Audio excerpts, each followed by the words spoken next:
I mean, according to the press in the UK, this is ground zero for Antonio Guterres' global boiling apocalypse.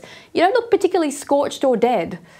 No, and I'm ginger, so it's quite an achievement. But, I mean, I saw some sun. There has been no sun in Great Britain throughout our summer. It's been the most miserable summer probably on record. So I'm having actually quite a great time here, actually. Yeah, all those carbon taxes must be doing their job, you know, for Rishi Sunak and your lovely London mayor. But Sophie, you once described yourself as a kid who always has something to say. And if that's the case, you found yourself the perfect job. Now, most of our viewers will have seen you on GB News and even on some Australian TV networks.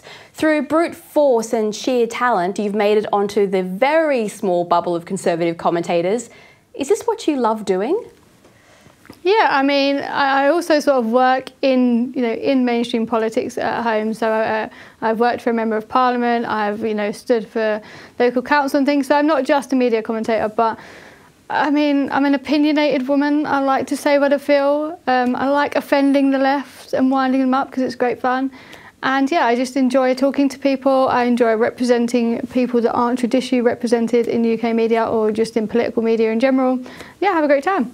Yeah, so when you say you work in politics, would you like to try and actually affect some real change? Because I know there's some frustration both here and in the UK that nothing seems to be changing. I mean, you've started petitions.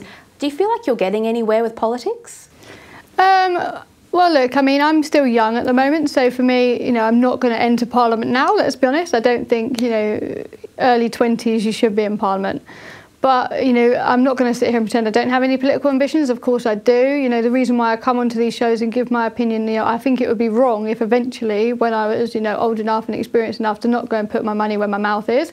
But I have quite a unique form of politics in the UK, which I think is why I've sort of grown in popularity. I really believe that, we should have conservatism that puts working people at its core. I think conservatism is the right ideology, and the Conservative Party back at home is the right party for working class people. And I think it's really important to create a Britain where conservatism wins, but working class people are the heart of that. So that's why I'm against the likes of you, Les, because ultimately all of these things just punish the lives of working class people.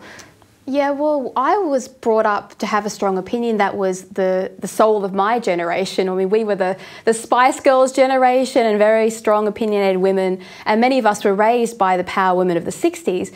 But you're Gen Z, you're a lot younger, and having an opinion can be quite dangerous and difficult. Do you find it hard in your generation to be a conservative and an opinionated conservative woman?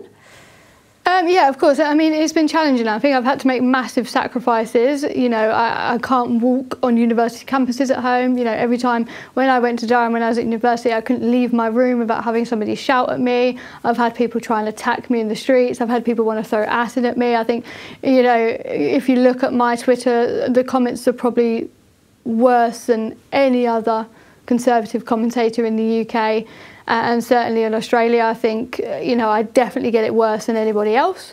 And the reason why I get it worse than anybody else is because I'm the exact things that the left claim to be. I'm young, I'm female, I'm from a working class background, I went to one of the worst schools in the country, and I'm disabled, so therefore, I tick all of their boxes, and they don't like the fact that I don't know my place in a sense, and that I speak what I want and I know what I want.